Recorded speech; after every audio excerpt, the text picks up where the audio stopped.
Good evening, friends. Welcome you all to StudyIQ IAS English.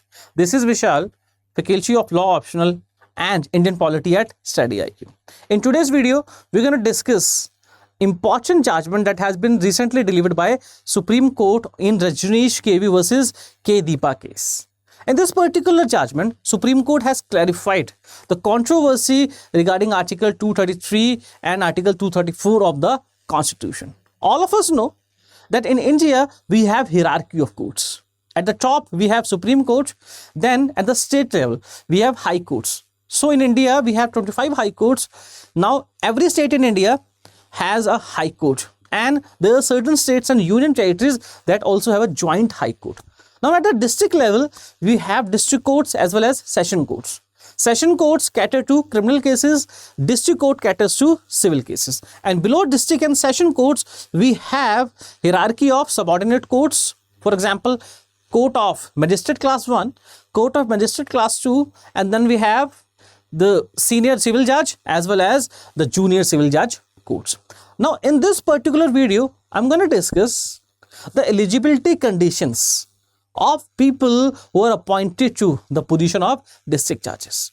There was a controversy regarding the eligibility conditions for people especially related to judicial services of the state with respect to their appointment to district judges. So there was a controversy whether a judicial officer who also has some amount of experience as an advocate, whether that experience as an advocate will also be counted for the purpose of determining 7 years of experience for appointment to district judge, or only judges or only advocates, or the people who have 7 years experience as advocates, only they are eligible to be appointed as the judge of district courts. Now, this controversy has been laid to rest by the Supreme Court in the recent judgment. Supreme Court has given a very landmark judgment that has opened up the route for judicial services officers to be appointed as district judges. See, before we move forward, we have to understand what is Article 233 and Article 234. In India, we all understand that appointment of judges to the Supreme Court and High Court, they are basically done by a collegium. Now, what about district judges? How judges of district courts are appointed? Article 233, clause 2 simply states, any person who is not in the service of union or the state. That means who is not a government officer. As simple as that.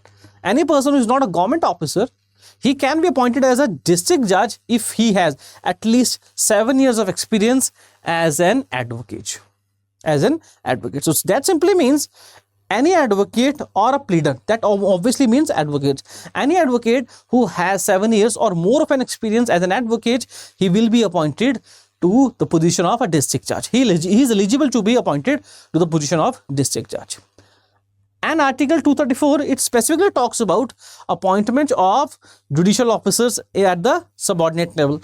Now, it simply states that the subordinate judicial officers, for example, magistrate class 1 and class 2, as well as civil judges, they will be appointed by the governor, but the governor, while appointing them, he has to follow the rules that have been framed by the state public service commissions, as well as those rules need to be approved by the respective high courts. So that simply means that the examination for judicial service are conducted by state public service commission, and the candidates who are selected through that examination, they are appointed as the judges of subordinate courts. Now, the question here is Article 233 specifically states that advocates with 7 years of experience, they are eligible to be appointed as the judge of district court. Now, what about the judicial service officers? That means suppose there is a person who has completed his law. Now, he has been enrolled as an advocate. So, I must tell you, all the people who complete their law, who complete their LLBs, and they enroll themselves as a member of any of the state bar council, and upon enrollment, they become advocates. Now, suppose there is a candidate who is an advocate and he has practiced for at least 3 years. Now, after 3 years, he took the examination of judicial service. He took the state judicial service examination and he was appointed as a civil judge. Now, for 4 years, he has been a civil judge.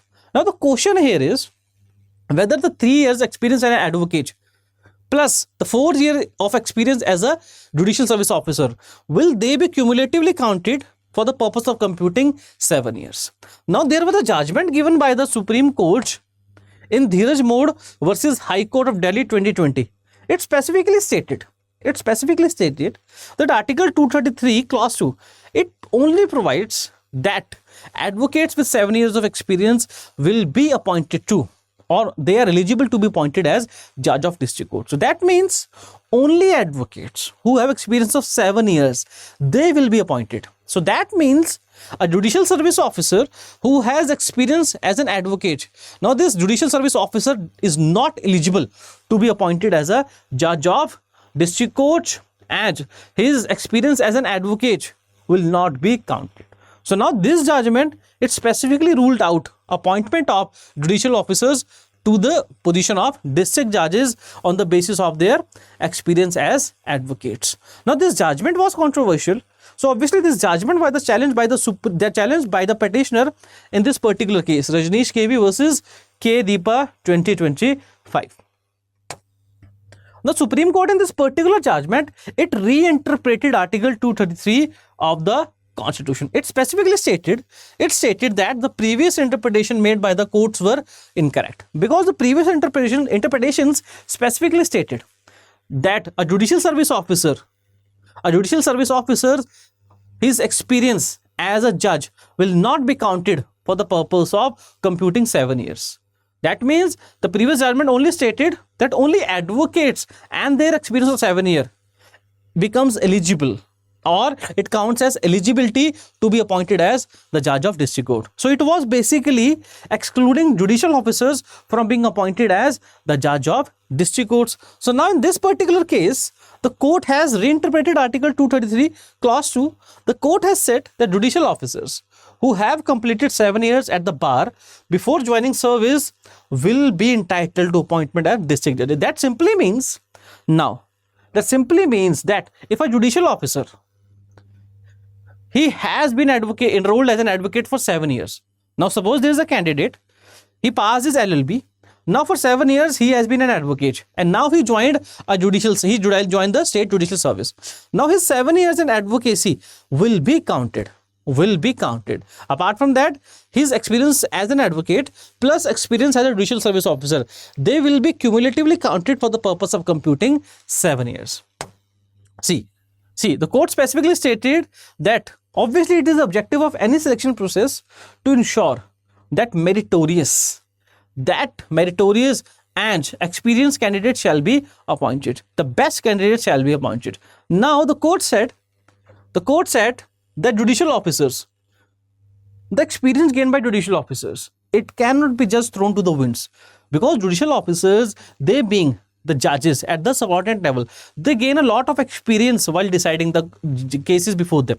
Obviously, so their experience cannot be just thrown away.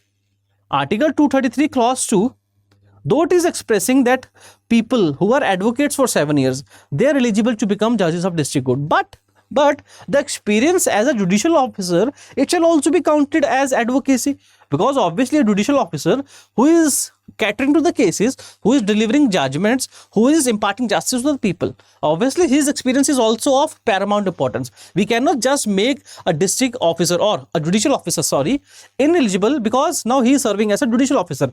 He is not serving as an advocate. So this would be a discriminatory against judicial service officers. That's why experience as an advocate plus experience as a judicial service officer, both will be cumulatively counted for the purpose of computing 7 years.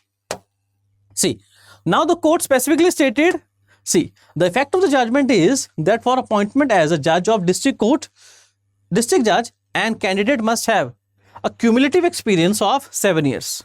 So his experience as an advocate plus his experience as a judicial officer will be counted for the purpose of computing 7 years, provided he is at least 35 years old. So now this judgment has paved the way for appointment of lower judicial service officers to higher judicial service. So the earlier judgment, for example, the Dheeraj Mode judgment, it was discriminatory. It was discriminating against the judicial service officers, because it was simply saying that advocates with 7 years experience, they are eligible to become district court judges, but judicial service officers, they are not eligible. So they were favoring advocates. So they were making a specialized or exclusive quota for advocates, but they were not including the experience as judicial service officers to become eligible or to be eligible for appointment as district judges. So in this case, the Supreme Court has taken away all the discrimination. Now the experience as a judicial officer will also be counted for the purpose of appointment as at the position of district judge. Now this is a welcome move by the Supreme Court. This is a very welcome move by the Supreme Court, because obviously all of us understand that experience and learning, it is not only gained through books. Experience and learning, it is gained by obviously exposure. So a person who is sitting as a judge or a judicial service officer, so he is gaining the legal experience on a daily basis. He is catering to the cases, he is delivering judgments, he is imparting justice, so his experience is also important. Why are you excluding his experience and only counting the experience gained by an advocate? So now the discrimination that was meted against judicial service officers, the discrimination has just gone away. Now your experience as a judicial officer will also be counted. So this is a good news for those people who are judicial officers. Their experience will be counted for the purpose of computing 7 years. So this is a welcome judgment by the Supreme Court. I hope it opens up possibility for appointment of meritorious, for appointment of people having incisive minds, especially about law, to the position of district judges, because primarily most of the litigation, believe me, most of the litigation is handled at the lower level only. The cases go to the High Court or Supreme Court when they go in appeal, or cases that have some constitutional element in them. That means somehow they are related to interpretation of constitutional law. They go to Supreme Court and High Court. But most of the litigation, it is handled by district judges, and it is important that the people sitting as judges in district courts or session courts, they are adequately trained, adequately equipped, and they must have appropriate experience so that they can deliver justice with higher standards to the common people of this country. So with this, I would like to wrap up the video. We'll meet with a new video. We will discuss some important fine points on any new topic, especially related to constitution and law. And till then, I wish you all the best for your success. And now it is festive season, so I would also like to wish you happy festive season and happy Diwali. Thank you.